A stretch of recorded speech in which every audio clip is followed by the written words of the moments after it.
Well, hello there. Fancy meeting you.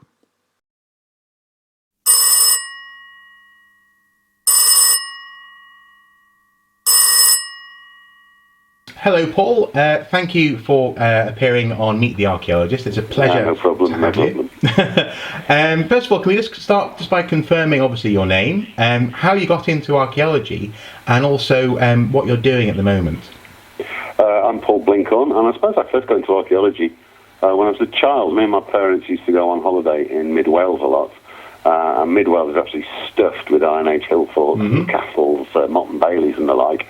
And I obviously got used to seeing these things around and asking about them and wandering around them. I think that kindled my interest. And it was also, again, in my childhood, the Tutankhamun Exhibition was on in the British Museum. So, like a lot of kids are into archaeology, I got in through Egyptology, and then I saw an interview, or a series of interviews, between Mortimer Wheeler and Magnus Magnusson on the old Chronicle series, I think in the late 60s or early 70s. I remember thinking, I want to be like him when I grow up. Unfortunately, I'm not like Wheeler, but I am still nevertheless an archaeologist. At the moment, I've just finished working on the assemblage of pottery from a medieval priory in Gloucestershire. Last Sunday, I was out in the wilds of Norfolk near King's Lynn with Carenza Lewis doing test pitting with a local amateur group in a pottery producing village at Grimston.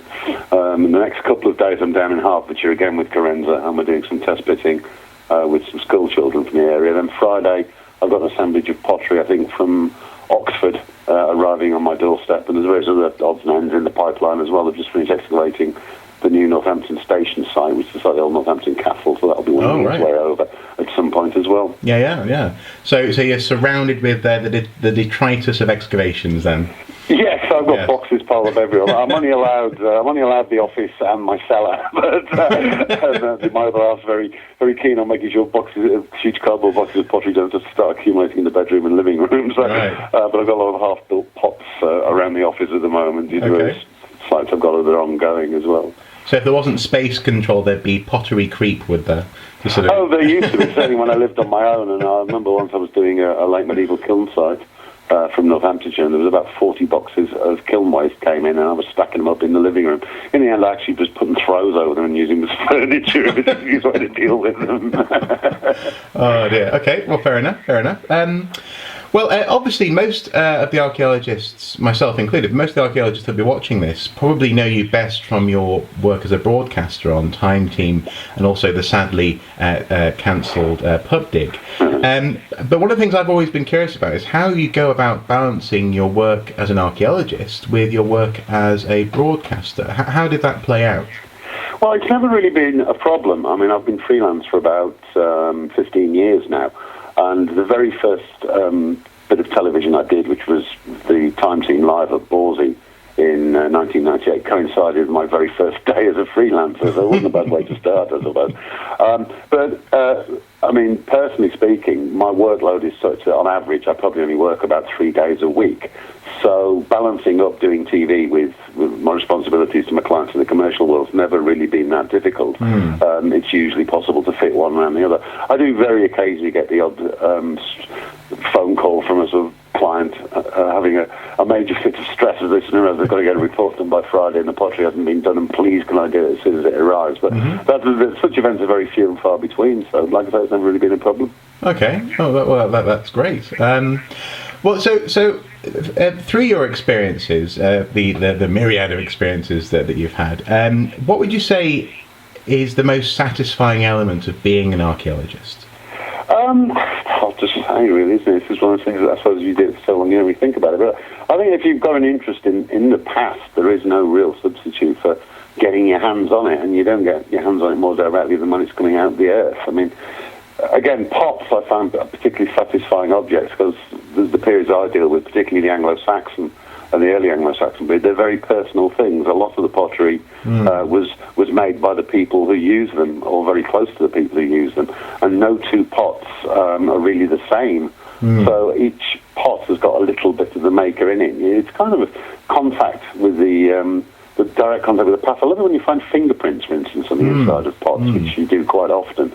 I remember once a stamped Ipswich word jug Middle Saxon jug from Ipswich, there was a child's handprint on the inside of the pot behind where it had been stamped. So presumably the potter was making the pot and then handing it to their child, and the child was doing the stamping, and I'd put a hand on the inside of the pot. And so that's probably the only mark that person's left on history, is this stamp pot and their handprint. I find it quite moving, actually, sometimes even. Yeah, absolutely. I must admit, actually, certainly for my part, and I think many other archaeologists would agree that it's those moments in time that you find that are just as exciting, I think, as finding maybe some treasure. In fact, more exciting than that.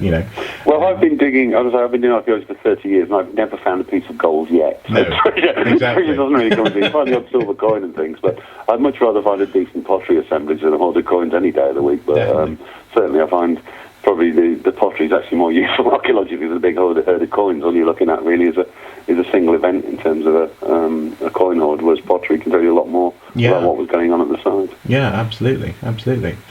Okay, well, we talked a little bit about what you have got out of archaeology, and we've touched on your TV and broadcasting career. But in looking to the future, what do you think are the challenges which face archaeology? I've been asking everyone that I've been interviewing this question because I think it's important to try and gather as many answers together as possible. But what do you think are the challenges in the coming years?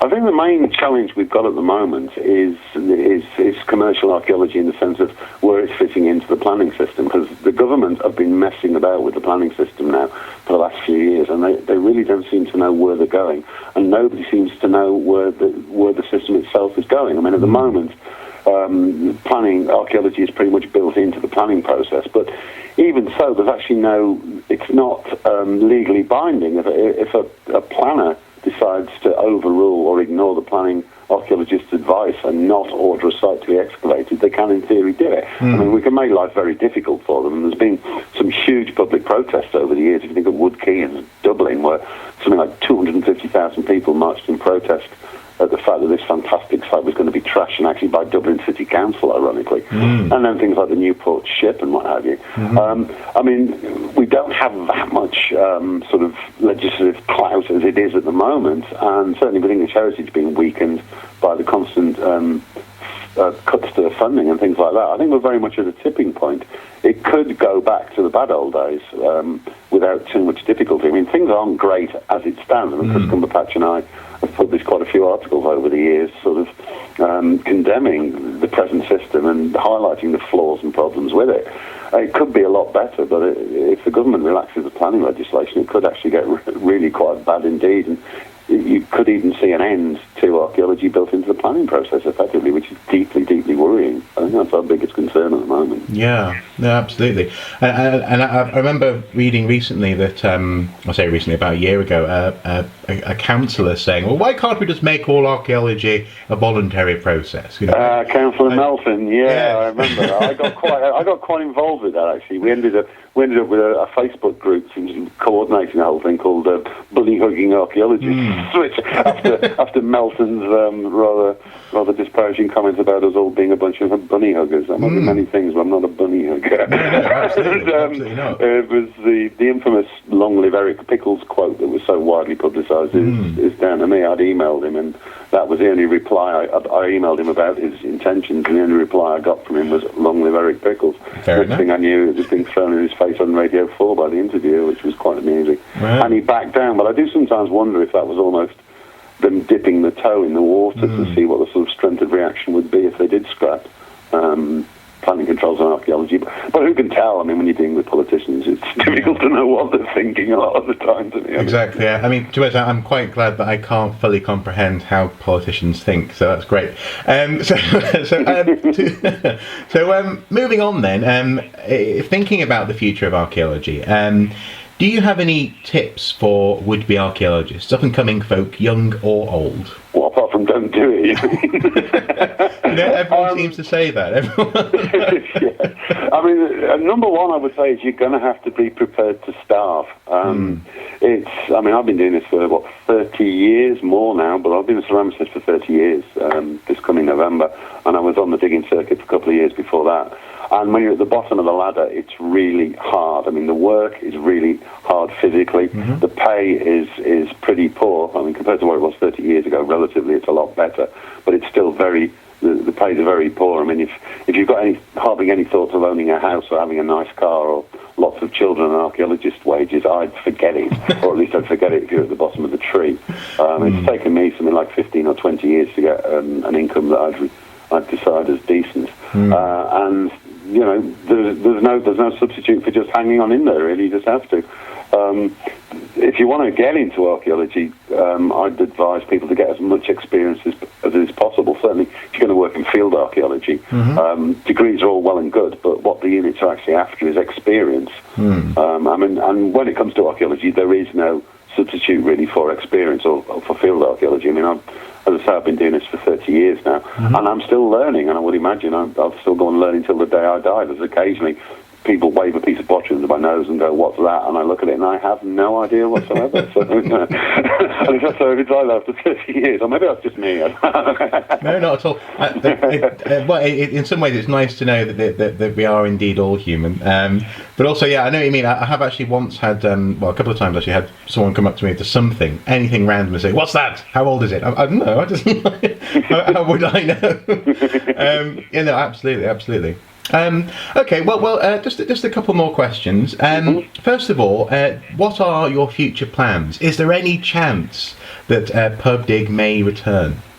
Sadly not, as far as I can tell. I think it's dead and buried. Unfortunately, TV is quite a brutal world these days, and particularly commercial TV. It's a very simple equation. If you don't get the audiences, you don't get another series. I mean, television generally seems to be heading back to the way it was in the 60s, where most archaeology programs just basically consisted of an academic type wandering about in front of a site or wandering around a museum, waving their arms about and talking. I mean, obviously that's a lot cheaper as well than something like Time Team. I mean, from what I've heard, I mean, how true this is, I don't know, but the average budget for, say, a BBC4 program is about a quarter of the budget that Time Team had towards the end of its run.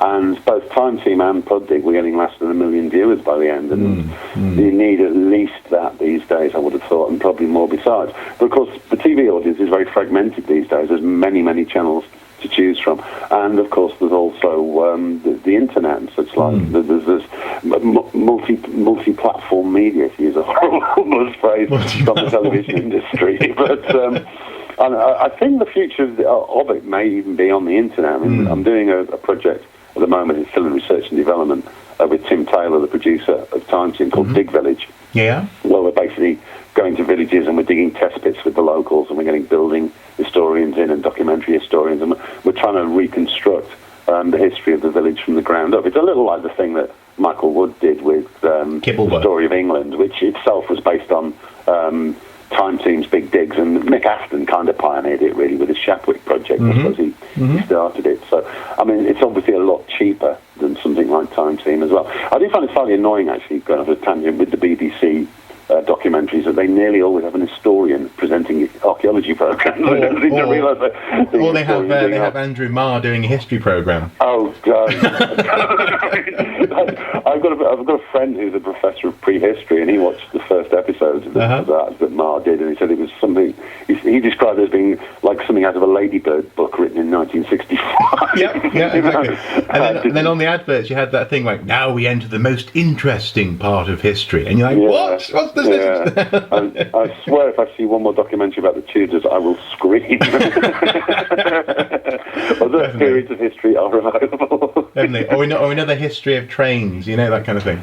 I don't mind the history of trains, actually. I suppose there's a bit of a spot in me, but my granddad was a railway man, and I clearly remember being on the footplate of a steam locomotive on Lime Street Station when I was about 3, with him holding me up so I could pull the chain on the whistle, which was just fabulous. And it kind of left a mark on me. So things like that I don't mind so much. I quite actually enjoy that Michael Portillo series, where he's just bimbling around England around Britain on trains. It's kind of a quite nice, relaxing TV, really. And it's not country filed to the degree that a lot of stuff is. Well, that's true. That's true. Sort of magazine-y, yeah. Yeah, and also a bit patronising, I find. But maybe that's just me, I don't know. So I don't know, really. I mean, I think the days of TV companies paying for excavations to take place, as with Time Team and with Pub Dig, I think are over. I think it's just too expensive for the audiences that they get. But we shall see anyway. I mean, but I think, you look at TV 30 years ago, it wasn't unusual for a popular Saturday night TV series to get 20 or 30 million viewers. Now, if they get 10 million, they're turning somersaults. So Well, absolutely. Changing times we live in, I suppose. Okay, well, two more questions for you, and these two actually come from I actually told people that I was going to be interviewing you, so I had some people respond on the Archaeosuit Facebook page, and these two were two of the most pressing ones. First of all, what is your favourite pottery? My favourite pottery, that's quite easy, I suppose. It's Middle Saxon Ipswich ware. I've just had a book published on it, so I suppose I'll have to like it, really. It's made in Ipswich, in Suffolk, between about 720 and about 850 or 860. It was the first post-Roman pottery to be produced on an industrial scale and fired in kilns. And I think the most interesting thing about it is its distribution. It gets all over England, and there's supposedly a sherd from Shetland as well, though I've not seen it. And it's got a massive distribution compared to the other sort of native pottery types of the period, which are all quite local and were all produced on a relatively small scale, in the sense of that they weren't kiln-fired and churned out in the way Ipswich ware was. And I just find it very interesting, the insight it gives us into Anglo-Saxon trade routes and the structure of trade. Even things like the boundaries of the Kingdom of East Anglia. Everybody in East Anglia just used Ipswich ware. People outside East Anglia seem to have used their own local wares plus a few sherds of Ipswich ware. So even doing simple things like plotting up a percentage of Ipswich ware in handmade sites from Middle Saxon sites can give you an idea whether or not they were within the East Anglian hegemony at the time. So, yeah, that's probably my favourite. Plus, I worked in Ipswich for 6 years and ploughed through thousands and thousands and thousands of sherds of it, and I've published a kiln as well. So yes, I think that would have to be my favourite. Okay. Well, incidentally as well, as a side note, I'll put links to Dig Village and also, if I can find your book on Amazon, in the video information, so people can find that if they want. Yeah, thank you. Okay, and then also, I suppose the final question, and this was another pressing one, supposedly, and that is, why is it that you are known as a biker archaeologist? Because I ride a motorbike, I suppose. I don't have a car license. I've never done my car test. I've never really got round to it. To be honest, I've never really had any need for a car. I don't have kids. I work at home a lot of the time, or I used to live near where I worked, and my partner lives 10 minutes walk from where she works, so she doesn't need a car. And I've just always loved motorbikes. Mum and Dad have got a photograph of me, aged about 4, sat on my uncle's BSA with a big stupid grin on my face. They've kind of had that effect on me ever since I first sat on one, I suppose.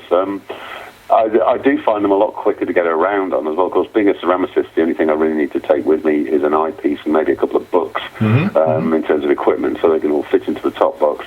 And it's just a lot quicker getting around.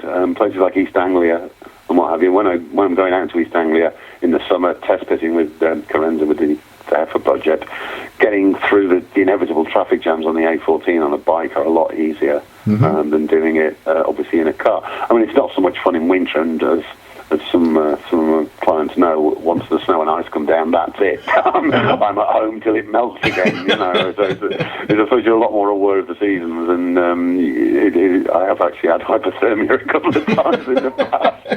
But I just love it. I don't know. There's just something about a bike that I just find quite liberating. Really, it's you don't get the same buzz in a car, I suppose. No. Yeah, okay. But I suppose actually, a side note to that then, what do you have a favourite bike? Well, I've been riding BMWs for the last 20-odd years now. My favourite bike was probably my previous one, which it's the same model as I got now, which is the R1100 GS, which is kind of the off-road. It's a road bike, but it's kind of off-road styled. And the previous one I bought off, I suppose he's a friend, I've known him for so long now, he's the guy who does my bikes for me. He's just retired, called Phil, but he used to have a little workshop down in town, and he only did BMWs. And he's sold me what had been his bike. Mm-hmm. It was a great big black thing. I think he puts in an appearance on the Michael Wood series, the first Michael Wood series, actually, Story of England. I can't remember if it's done it or not. To look at it looked like a stock bike, but when you looked at it very, very closely, you knew what you were looking at. It was basically tricked out from front to back. There was hardly a standard part on it. It's fantastically comfortable and went like an absolute rocket. I absolutely loved it. Unfortunately, it was stolen about 3 years ago and just disappeared without trace, unfortunately. So I was lost to saw it. So I've got another one, the same model, which is nice, generally known as Blue Nose. But it's a pretty standard bike. But it gets me from A to B, though. It's going to need a new clutch soon. I seem to destroy clutches on bikes, but I think that's more down to my riding style than anything else. Okay, fair enough.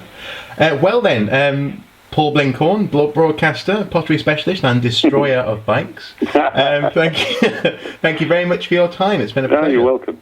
You're very well. Thank you. And as I say, people, you can find information about Dig Village in the video information just below. And I, and hopefully you as well, are looking forward to seeing what comes out of that project. So once again, thanks very much, Paul. Bye bye.